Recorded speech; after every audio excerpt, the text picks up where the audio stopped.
Yo les apps, j'espère que vous allez bien. Dis donc, ça faisait un sacré moment que nous ne nous sommes pas vus. Bon, là n'est pas le sujet. Aujourd'hui, je souhaitais vous parler d'une œuvre pour laquelle j'aimais un intérêt fort. Pour les connaisseurs, ceci n'est pas une surprise, mais toute personne ne connaissant en aucun cas cela, permettez-moi de vous dire que vous passez à côté de quelque chose. Avatar, le dernier maître de l'air, est un dessin animé créé par Michael Dente DeMartino et Brian Konietzko. Diffusé sur Nickelodeon dès 2005, l'œuvre nous plonge dans un univers bien à lui. Un univers où 4 nations vivent et contrôlent chacun l'un de ces 4 éléments: l'eau pour la tribu de l'eau, la terre pour le royaume de la terre, le feu pour la nation du feu, ainsi que l'air pour les nomades de l'air. Niveau ambiance, autant dire que cela est extrêmement bien ficelé, on s'y croirait vraiment, et ce qui vient accentuer ce sentiment, c'est bien les personnages. Dans cette vidéo, je traiterai avec vous les événements de la saison 1 uniquement. Après tout, il y a tant à dire qu'il serait préférable, à mon goût, de faire 2 autres vidéos sur ce sujet, à propos de la saison 2 et 3. Ainsi, pour commencer, parlons de l'épisode 1. L'épisode nous met face à nous 2 jeunes personnages, qui s'avèrent s'appeler Katara et Sokka. Ce sont 2 habitants de la tribu de l'eau. Nous comprenons directement qu'ils sont à la recherche de nourriture et qu'un événement va nous permettre d'en savoir plus sur ces 2 personnalités que nous avons en face de nous. Effectivement, Katara possède un très gros caractère et Sokka, quant à lui, disons qu'il tient certains propos sur la femme très arriérés. Donc oui, ça annonce déjà la couleur. Mais si cette œuvre est aussi incroyable, c'est bien pour l'évolution de ces personnages. Mais nous aurons l'occasion d'y revenir plus tard. Pour en revenir à notre épisode, nos 2 frères et sœurs, suite à une poussée de crise légitime de Katara, montrant par conséquent sa force, dont elle n'est pas encore pleinement au courant, va tout simplement briser un fucking iceberg. Mais cela va venir déclencher un événement qui va non seulement bouleverser la vie de nos 2 personnages, mais également celle du monde. Katara, en ayant brisé cet iceberg, a tout simplement libéré l'Avatar, un fils de l'air dénommé Aang. Pour être franc avec vous, ce dessin animé, tout comme certains et certaines d'entre nous, je l'ai découvert à la télé, occupant ainsi une partie de mon enfance. Et il n'y a que depuis 2021, me semble-t-il, ou 2022, bref, que je me suis dit cela. Hey! Et si je me regardais Avatar, le dernier maître de l'air? J'en avais de bons souvenirs, et je souhaitais redécouvrir les aventures de la team Avatar avec un regard d'adulte sur Netflix. Ce que je peux vous dire, c'est que l'épisode 1, bon en fait les premiers épisodes tout court, et là je m'adresse à ceux qui ne connaissent pas et qui souhaiteraient découvrir la licence, fait vraiment très gamin. J'ai pas peur de le dire, après tout, c'est une série dédiée à la base pour des enfants de 6 à 12 ans, si je me souviens bien. Mais il y a bien une raison pour laquelle je fais une vidéo sur ce sujet, et une raison également qui explique pourquoi tant de personnes âgées de près de 20 à 40 ans en font aussi. Allez sur YouTube, recherchez Avatar, le dernier maître de l'air, et des vidéos, il y en a à la pelle. Pour une simple et unique raison, ce dessin animé ne s'adresse pas qu'à des enfants. À une époque où les chos sont devant des dessins animés qui, bon, ne sont regardables que par une tranche d'âge bien précise, Avatar a ce côté très unique. Et là, je risque de devoir mettre des bips, ça vous parle de meurtre, que dis-je, de génocide, de guerre, de colonisation, de haine, mais ça me parle également d'honneur, d'amour, d'amitié, de solidarité et de respect. Tout ça à des enfants que l'on va chercher à faire réfléchir. Et c'est pour cela que je regarde à bientôt 23 ans, au secours, ce dessin animé. Et c'est pour cela que GDG en a fait une vidéo, c'est pour cela que Landry en a fait également une, voire plusieurs si je me trompe pas. Et c'est pour cela que celui qui fait des vidéos avec pour intro Salutationalisation, désolé, j'ai oublié le pseudo, mais au pire, je le mets au montage, et franchement, il fait du super boulot, j'adore ce qu'il fait, c'est vraiment incroyable, allez le regarder, il y en a fait des dizaines là-dessus. Ah bref, d'ailleurs, il fait pas que des vidéos sur Avatar, le dernier maître de l'air, il en fait également sur la légende de Korra qui se passe après. Évidemment, il fait d'autres types de contenus, mais le principe de vidéos que je regarde beaucoup sur sa chaîne, ce sont les analyses du mal, et vraiment, ça je vous le conseille fortement. D'ailleurs, il a une playlist dédiée à ce sujet. Bref, pourquoi ces gens en font beaucoup de vidéos là-dessus? Mais parce que c'est plus qu'un dessin animé, pour gosses. Je ne vais pas tout expliquer ce qui se passe dans l'épisode 1, sinon bon je fais ça pour les autres épisodes de la même saison, mais croyez-moi, je n'ai pas fini. Mais grosso modo, la libération de Aang sera le signe partout dans les autres nations que l'Avatar est de retour. En réalité, ça ne se passera pas comme ça, car effectivement, la lumière bleue que vous voyez ici, dans cet épisode, n'est en fait que le signe que l'Avatar a été libéré, mais il n'y aura que Zuko qui sera mis au courant de cela. Et ce n'est que bien plus tard que, voilà, le monde sera au courant que l'Avatar est effectivement de retour. Et s'il y a bien une personne que cela ravive, c'est bien le prince Zuko, un prince déchu, banni de sa nation, pour avoir manqué de respect et d'avoir fait preuve de faiblesse envers son père. 3 ans donc que Zuko fouille les mers à la recherche de l'Avatar, signe d'un honneur retrouvé s'il retrouve Aang et qui le livre au Seigneur du Feu. Nous avons donc jusqu'à maintenant un frère et une sœur découvrant Aang qui est l'Avatar, ainsi que Zuko, prince de la Nation du Feu, banni et accompagné au passage de son oncle Iroh, grand fan de Théo Jasmin et de Paisho, parce que, pourquoi pas. Et ce qu'il faut retenir de cette saison 1, c'est bien ça, la quête de l'Avatar pour retrouver l'honneur perdu de Zuko et sa légitimation au pouvoir, et pour Aang, n'ayant que 12 ans, je le précise, d'apprendre les 3 autres éléments afin d'être un Avatar complet. Bon, en l'occurrence, pour la saison 1, c'est l'eau. Et d'ainsi, pouvoir faire face à quelconque menace. Comme par exemple, je ne sais pas, une attaque qui, voilà, vraiment incroyable de la Nation du Feu qui souhaiterait, je ne sais pas, par exemple, dominer le monde.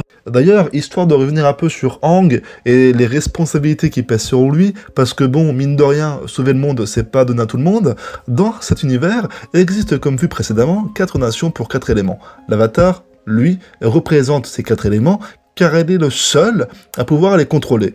Un humain normal ne le pourrait pas, car cela lui demanderait beaucoup trop d'énergie, de puissance et de force. Ce que je ne vous ai pas dit non plus, c'est la présence d'un autre monde, celui des esprits.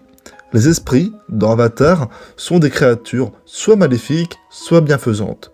Si je vous parle de ces derniers, c'est parce que l'Avatar fait aussi le lien entre ces deux mondes coexistants.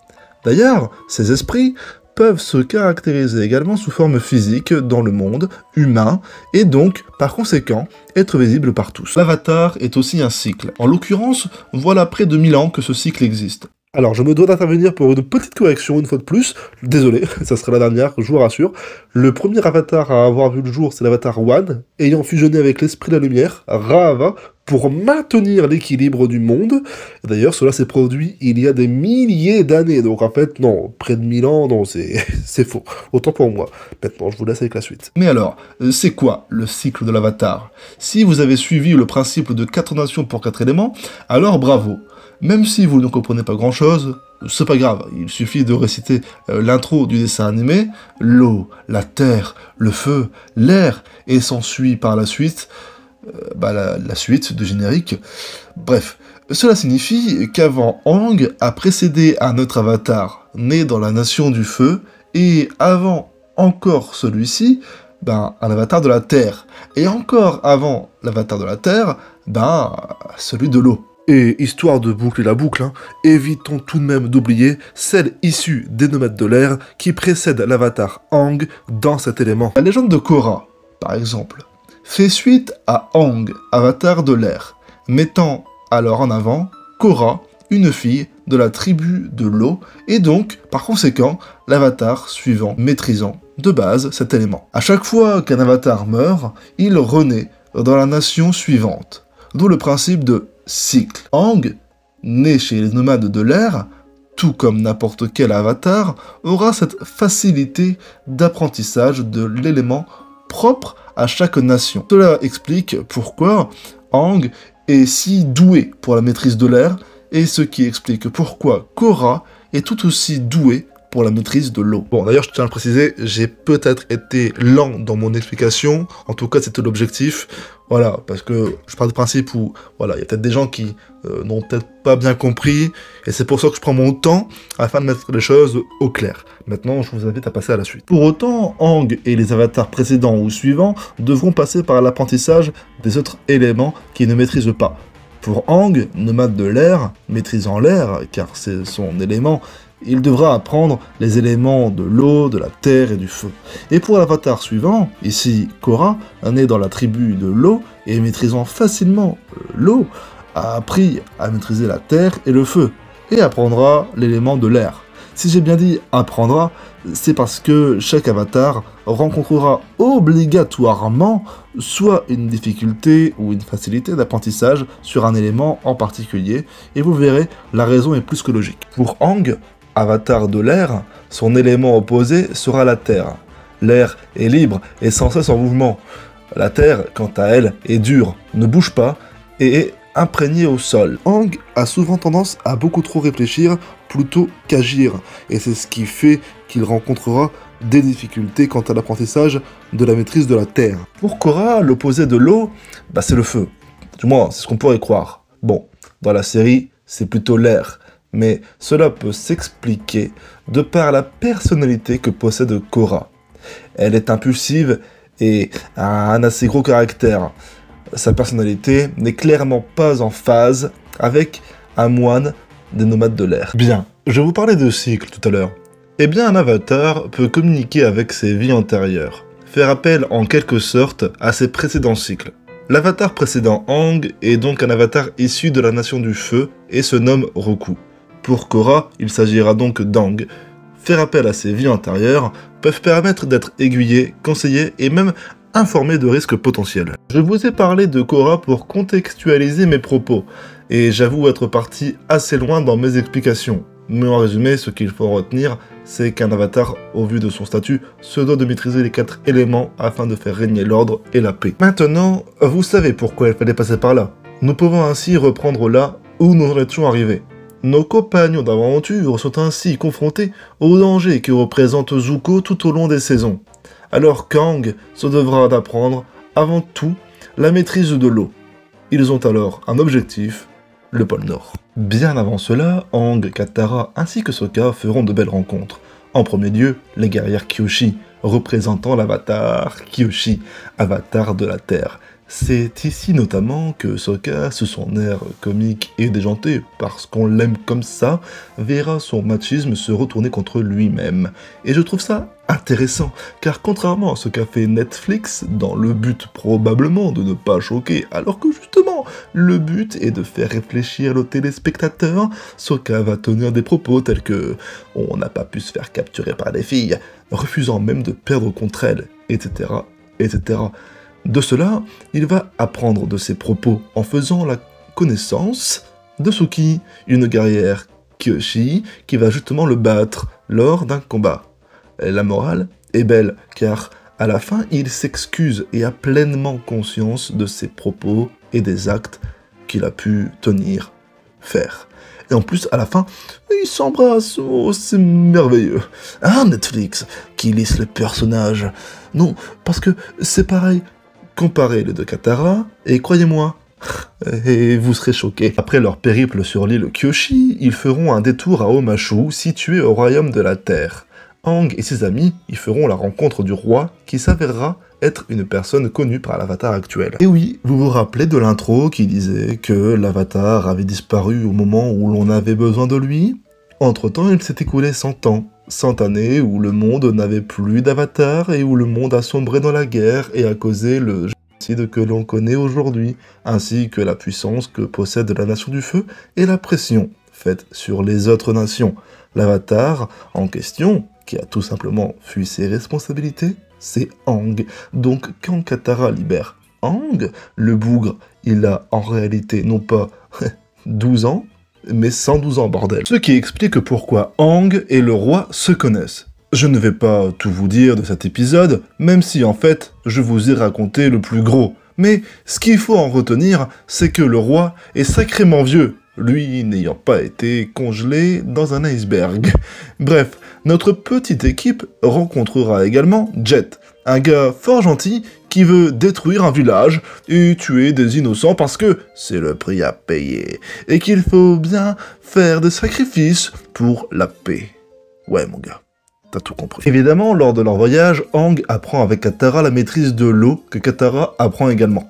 Aang va même réussir certaines techniques que Katara ne maîtrise pas encore parfaitement, ce qui va évidemment l'énerver plus qu'autre chose. Mais l'objectif Gopalnor est là pour ça. Un sacré caractère, je dis, hein. Même si j'avoue que, bon, je la comprends totalement. Non mais, imagine, tu maîtrises un élément, et un gars arrive, et sachant que il n'y connaît pas grand-chose à cet élément, malgré tout, il arrive mieux à le maîtriser que toi. Moi, à sa place, j'aurais des boules. Plus tard dans la saison, parce qu'il faut bien en parler, Aang va finir par être prisonnier de la Nation du Feu. Et oui, j'ai bien dit de la Nation du Feu, et non par Zuko. Mais alors, qui l'a donc capturé ? Et comment? C'est tout simplement le général Zhao, ce FDP que tout le monde déteste. En gros, Katara et Sokka sont malades, Aang va donc faire en sorte de les soigner, en partant chercher un remède. Sauf que, pas de bol, alors qu'il a ce qu'il faut, il se fait malheureusement attraper. Mais alors, comment a-t-il pu se libérer? Grâce à l'esprit bleu. Alors non, par contre, je vous vois venir, l'esprit bleu n'est un esprit, que par le nom, mais n'en est en aucun cas un réellement. Car attention, spoiler alerte, c'est Zuko qui vient le libérer. Vous croyez que je l'avais oublié? Non, évidemment. Et vous l'aurez compris, s'il est venu libérer l'avatar, c'est pas pour jouer avec Opaicho, ni pour boire du thé au jasmin. Non, non. C'est pour le faire à son tour prisonnier, afin de pouvoir rentrer chez lui et retrouver son honneur perdu. Sauf que pas de bol, Zuko se fait toucher, tombe par terre, mais Aang, gentil comme il est, décide de le sauver. Et nous avons affaire ici à l'un des plus beaux épisodes de cette saison, je trouve. Enfin, il y aura une dernière rencontre qui s'effectuera cette fois-ci au pôle Nord. Ça y est, nous y sommes. La fameuse rencontre sera celle d'une princesse, Yue. Sokka, après être tombé amoureux de Suki de l'île Kyoshi, en pincera désormais pour elle. Quel charmeur ce Sokka ou Charo. Prenez-le comme vous voulez. Si la team Avatar s'est rendue au pôle Nord, c'est donc pour apprendre la maîtrise de l'eau à la perfection, afin d'aider Aang et Katara. Sauf que, pas de bol, ici, c'est pas le pôle Sud, c'est le pôle Nord. Et ici, les femmes n'apprennent que la technique de l'eau pour soigner, non pour combattre. En fait, c'est simple, c'est interdit d'apprendre à une femme de maîtriser les techniques d'attaque de l'eau. Finalement, il n'y a pas que Sokka qui soit arriéré, même si ce dernier a changé là-dessus. Vous connaissez le caractère de Katara, trouvant cela injuste, à raison, elle défie le maître de l'eau censé enseigner cette maîtrise uniquement à Aang, de ce fait. Finalement, il décide à propos de Katara de lui apprendre en plus d'Aang la maîtrise de l'eau. Tout ça parce qu'elle possède un collier qui à l'époque appartenait à sa grand-mère, qui elle-même aurait dû se marier de force avec l'enseignant qu'elle venait de combattre. Non mais, quand je vous dis que c'est quand même pas une série ordinaire, bien, ça y est, on approche petit à petit de la fin. La Nation du Feu a retrouvé notre belle équipe et sont déterminés à capturer l'Avatar. Zuko est évidemment présent, voulant sa part du gâteau en capturant l'Avatar pour de bon. Sauf que Aang s'est posé face à un étang à énergie spirituelle où il repose 2 poissons afin de pouvoir voyager plus facilement dans le monde des esprits et ainsi trouver les esprits de l'océan et de la lune, leur permettant de les aider à vaincre la Nation du Feu, ou du moins les repousser. Bref, pendant ce temps, Aang va se faire attaquer par Zuko, qui l'a retrouvé. Heureusement, Katara est là pour le protéger, et on a là un beau combat entre Katara et Zuko. Finalement, Zuko a réussi à s'échapper avec Aang, qui est en balade dans le monde spirituel. Il a d'ailleurs pu parler à l'avatar Roku, qui lui a stipulé que l'esprit de l'océan et de la lune ont tous les deux renoncé à leur immortalité, ayant transité du monde des esprits au monde des mortels. Par ailleurs, Roku l'a redirigé vers Koru, le voleur de visage, étant le seul à savoir où se cachent les esprits que recherche l'avatar. Après moult péripéties, Aang est de retour parmi nous. Zuko est là aussi, mais il y a également ce FDP que tout le monde déteste, Zhao. Lorsque Roku a dit à Aang que les esprits de la lune et de l'océan ont pu se matérialiser sous forme physique et que Koru, le voleur des visages, lui a stipulé que ces deux esprits ont toujours été ensemble, qu'ils ne se sont jamais quittés, qu'ils formaient ensemble l'attraction et la répulsion, la vie et la mort, le bien et le mal, et surtout le yin et le yang. Alors Aang vit une vision de ces deux poissons dont je vous ai brièvement parlé tout à l'heure. D'ailleurs, pourquoi je vous en parle? Vous vous en doutez sûrement, cela a un lien avec Zhao, cet a tout simplement assassiné l'esprit de la Lune. Et ce pour une raison toute simple. En tuant l'esprit de la Lune, tous les maîtres de l'eau, puisant leur énergie de cet esprit, ne peuvent plus maîtriser cet élément. Et donc, à l'image des nomades de l'air ayant été décimés par la nation du feu, Zhao a décimé la maîtrise de l'eau à lui seul. Et voilà, pendant ce temps et au péril de sa vie, Aang a eu l'idée de fusionner avec l'esprit de l'océan afin de dégager la nation du feu en beauté. Donc oui, c'était beau, c'était magnifique, mais comme je vous l'ai dit, Aang a fusionné avec l'esprit de l'océan, et donc il est maintenant trop tard pour faire marche en arrière. Mais voilà, n'oubliez pas que la Team Avatar a eu la chance de rencontrer la princesse Yue, dont Sokka raffole, mais dont l'amour est impossible, puisqu'elle doit se marier de force. Il a quand même eu son petit bisou, le fou. Donc en gros, ça fait Suki, Yue, moi, c'est ça? Ouais. Non. Bon, si je vous parle de Yue, c'est parce qu'elle a trouvé la solution de redonner vie à l'esprit de la Lune. C'est alors que, pendant que l'esprit de l'océan fait des ravages et est appelé à errer, car il a perdu sa moitié, Yue, né avec de graves soucis de santé, appelé à mourir jeune, a pu profiter de l'esprit de la Lune qui s'est propagé en elle, l'ayant permis de survivre. En gros, il y a un peu de l'esprit de la Lune en elle, et c'est pourquoi, afin de ressusciter l'esprit de la Lune, Yue se sacrifie, au grand désarroi de Sokka. C'est ainsi que se conclut la saison 1 d'Avatar, le dernier maître de l'air. La nation du feu a été repoussée, Zhao est mort, l'esprit de la lune a pu renaître, permettant aux tribus de l'eau de rebénéficier de leur maîtrise. Aang maîtrise l'eau, même s'il a encore beaucoup à apprendre, grâce à Katara qui sera son maître. Et pour finir, Zuko, accompagné d'Iroh, sera amené à une évolution. J'en dis pas plus. Wow, ça fait bizarre de revenir 1 an et demi après. C'est tout simplement la plus longue pause de ma chaîne. Mais bon, à vrai dire, j'ai pas d'explication concrète à ce sujet. J'ai beaucoup aimé parler avec vous de ce dessin animé qu'il faut que vous regardiez à tout prix. Certes, vous connaissez désormais la saison 1, mais vous n'avez pas toutes les subtilités qu'elle vous réserve. Pour les connaisseurs, j'espère avoir été à la hauteur de vos attentes. Cette vidéo n'était probablement pas parfaite, sachant que je ne me suis basé uniquement sur mes connaissances, mais également sur les recherches que j'ai pu effectuer. Je tiens aussi à le préciser. Si vous avez des remarques à faire, les commentaires sont là pour ça. Quant à vous, ceux qui ne connaissaient pas, ou juste de vue, s'il vous plaît, prêtez-vous au jeu. Regardez cette série magnifique, cette œuvre qui, clairement, est mon dessin animé préféré. Croyez-moi, les prochaines saisons vont vous surprendre. La série live action, quant à elle, est pas aussi bien, mais elle a le mérite d'exister. Elle retire ce côté enfantin, ce qui peut peut-être faciliter l'immersion dans cet univers si on ne le connaît pas, et selon l'âge que l'on a. Enfin, j'imagine. Et quand bien même, ça veut rien dire en fait. Sur ce, moi je vous dis à la prochaine pour de nouvelles vidéos. Ciao ciao, bye bye, like, partage et abonne-toi.